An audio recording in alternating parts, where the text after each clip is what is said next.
Hello there guys, welcome back to Younes Talks Football, welcome back to a brand new video. I hope all of you are doing alright today. It's Chelsea Football Club. Chelsea Football Club. This is what you sign up for. This is what you sign up for. And just as we think, maybe with TT, we won't see this issue. I would have thought as European champions with the success we managed to have under Thomas Tuchel that maybe this problem that I'm about to discuss with you wouldn't come back, but no, this is Chelsea Football Club. This is Chelsea Football Club, and players sometimes, not all of them, sometimes, some of them decide to go a little bit mental.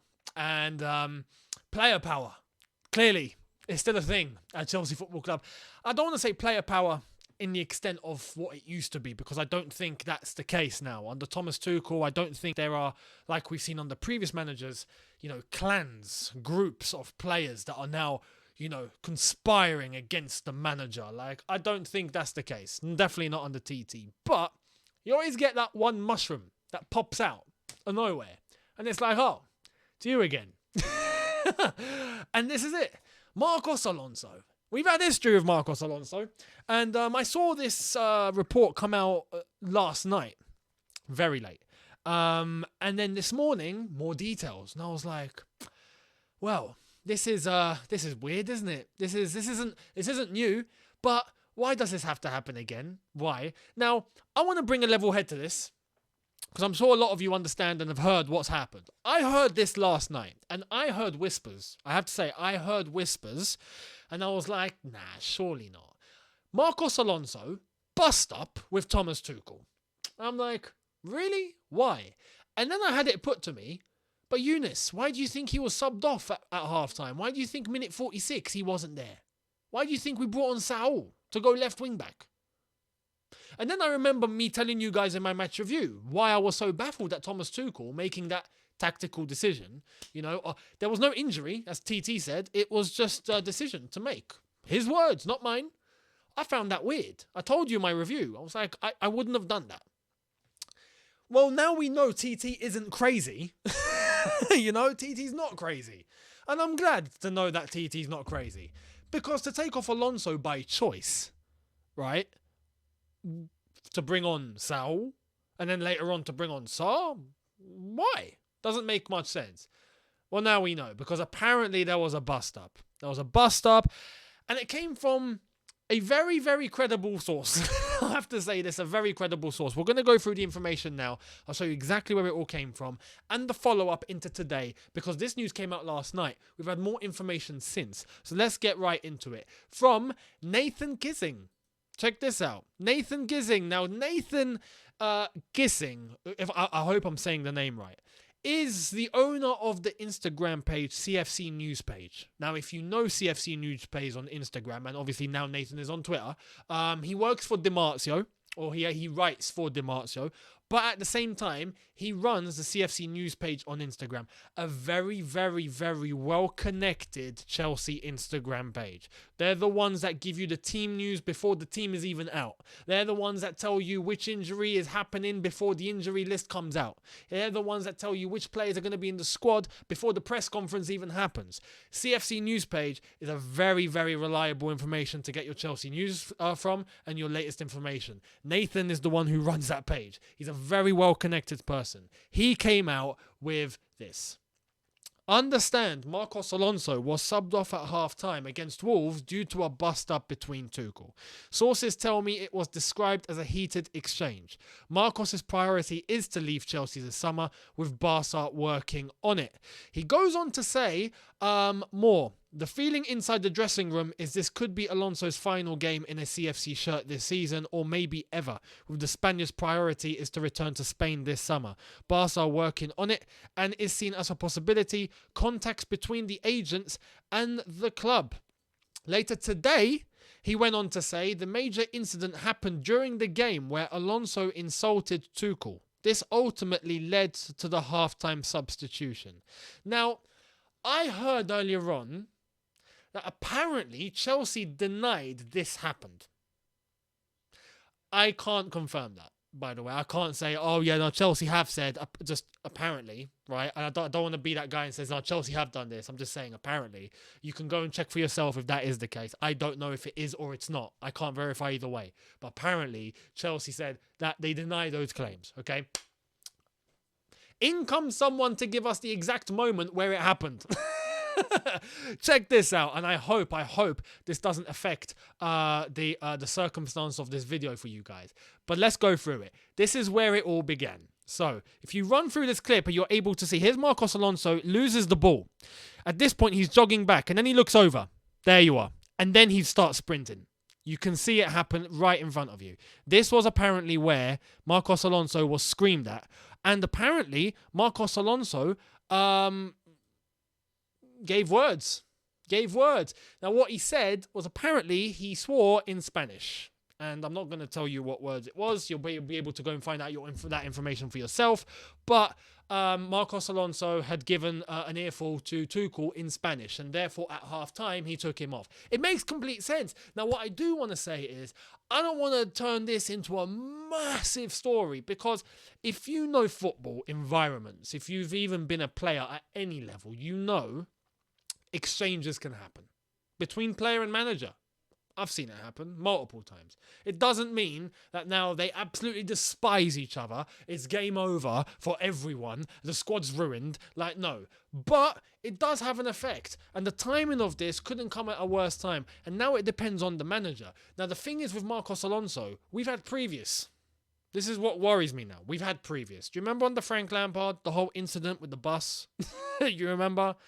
Where all of a sudden, Marcos Alonso got shunned. He got told to go to the bus. Or no, he stayed in the bus, didn't decide to come out. Or what? That story feels like so long ago. But the whole bus incident, you remember. And then from that point onwards, we didn't see Alonso play again. Up until Frank Lampard got sacked, basically. We thought he was gone. Now this, you know. Now the problem that I have with Alonso is in that I just showed you. That piece of action that I showed you where Alonso loses the ball. He doesn't sprint back. You've lost possession and you don't sprint back. And for anyone that's wondering, well, how can you prove that? Well, after he gets an earful from Tuchel, he starts running faster. You shouldn't have to be told to run faster. Clearly, you have the energy because you did end up running faster. Why don't you try and go and win the ball back? Why are you jogging? That comes down to, do you care? That's where I have a problem. You don't show that desire to be able to run back to a ball that you lost. How many times do you see a striker lose the ball? And because he's lost the ball and he's seen the action start, the transition started, and the opposing team are now advancing with the ball, he's the one that has to go back. Even if it means he has to run back to where the centre-backs are, he has to be the one to go and get that ball back. Why? Because you lost it, you go and get it back. That shows me you care. Alonso loses the ball and he's like, oh, okay, I'll jog back. I guess we have to go and defend now. Okay, I'll jog back. And then Thomas Tuchel has an earful. And then he starts sprinting and then says something. I don't like that. I don't like that. And that's why if it was just normal words, okay, cool. But with that and the way it happened, that doesn't sit right with me. It doesn't sit right with me. You shouldn't be told. As a professional at that level and what you've won at Chelsea and how long you've been at Chelsea, you should know. And you shouldn't be entitled. Like, I've lost the ball, it's fine. The defence will sort it out. Not a good attitude. Not a good attitude. Now, this brings me back to the problem that I mentioned in the review. We have players who are leaving. He's one of them. He's going to be going to Barcelona. I'd be shocked if he doesn't go to Barcelona. But he knows he's going. This is the problem. We're having to play players who we know are not putting 100%. Why? Because they're going. And that is down to human nature. You know, I can't have a complete dig at Marcos Alonso because I know he's leaving the club. If he wasn't, I'd be like, yo, do you care or what? He doesn't have to. Even if I asked him the question, do you care? He'd be like, do I have to? I'm leaving. Bye. But this now puts us in a predicament because we got a cup final coming up. And I just want to say, Chelsea apparently, if, and I have to stress, if Chelsea have denied that this happened, okay, cool. I'll take that on board. We'll see midweek when we play against Leeds. We'll see if Alonso's in the lineup. Because the word on the street right now, and according to Nathan, is that could have been Alonso's last game. But the problem is, who do we play? Who do we play at left wing back now? Chilwell's out. Alonso's done this. He's been shunned by Thomas Tuchel. Thomas is not having any of it. Who's playing left wing back? Malang Sarr? Are we going to play Saul left wing back against Liverpool in a cup final? Even if someone says, let's play Kennedy. I mean, right now, that probably seems like the only logical option. But he's someone that let's face it, we know nothing about. We know nothing about. There we are. We've already gone 1-0 down in that cup final, I reckon. Already. Unless if it works in our favour somehow. But we're going to need a miracle. This has put us in a situation. And this is so typical. Because at Chelsea Football Club, whenever you start seeing performance dip, this is a trend, by the way. This is exact science. This is like the existence of the moon and the sun. It's in front of you. You can see it. You can't deny it. Right? This is how it works at Chelsea. When Chelsea are doing well, the camp is beautiful. The mood is high. The moment the mood dips just a little bit at this football club, results implosion. Like we start suffering losses, defeats, we start conceding stupid goals, individual mistakes. Why? Because something's happened. This is an exact science at Chelsea Football Club now. And it's proof in the pudding. Results are dipped, boom, now we've got a bust up. It happens every single time. This needs to end. This needs to end. And this brings me on to my final point, which has come from Matt Law. Check this out. Todd Boehly, Thomas Tuchel. Here it is. Todd Boehly to hold more talks with Marina Granovskaya and Bruce Buck over their Chelsea futures, with Americans scheduled to make another trip to London. This article goes on to talk about Todd Boehly, and apparently once the deal is complete, this is from Matt Law, once the deal is complete and Todd Boehly has now acquired the club officially, because it's not official yet, let's put that in mind, it's not completed yet.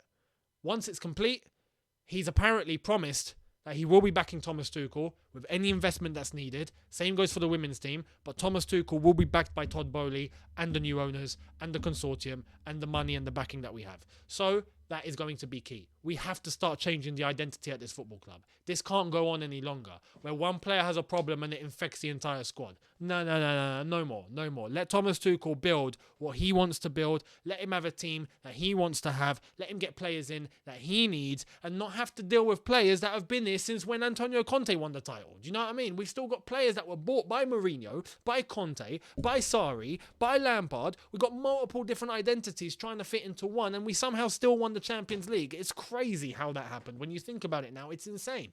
I go into this cup final on Saturday and I'm thinking, how are we going to do this? I don't see us winning it. I don't. I'm being logical. You never know. On the day, you never know. But with a mindset like this and problems happening like this and little bust-ups and whatnot, you got no chance. You got no chance. This is the history of the Chelsea, unfortunately. But this needs to change. And I'm willing to even sacrifice a cup final. No problem. If it means that Thomas Tuchel is going to be back this summer and we start building a team around him for the first time in how long, we actually stick with an ideology, with a manager who has proven that he knows what he's doing, who's proven that he can bring success, allow him to work and allow him to have players who are going to complement his way, much like City and Liverpool have managed to do for their clubs, we are going to be on the right track. Todd Boehly's promised it. Tuchel's happy to be here. The players need to wake up. Let's see who we go and get. And deadwood like this just needs to be thrown out. Unfortunately, like I've said, we are playing players that we know are leaving the club because we don't have a choice. There is no one else to play. And when we do go to them, like a Malang Sarr, we suffer. So this needs to stop. This is what happens at Chelsea every single time and needs to come to an end. So I want to get your view on it. Let me know down below. Do you agree or disagree? Your view on this whole bust up. If it's happened, apparently. But again, we'll see. Because apparently Alonso's future is dead and buried at Chelsea now. Done. Up until the end of the season, and then he's going to be going to Barcelona. We'll see against Leeds if he's on the team sheet. If he's not, we know why. Let me know in the comments what you guys think. Much appreciated. And yeah, we'll look forward to the Leeds game very, very shortly as well. And we'll see what happens. But hit the subscribe button if you are new. Hit the notification bell to be notified once I've uploaded. Smash the like button if you've enjoyed this. And I will see all of you very, very soon. Have a good one, people. In a bit. Take care. And peace.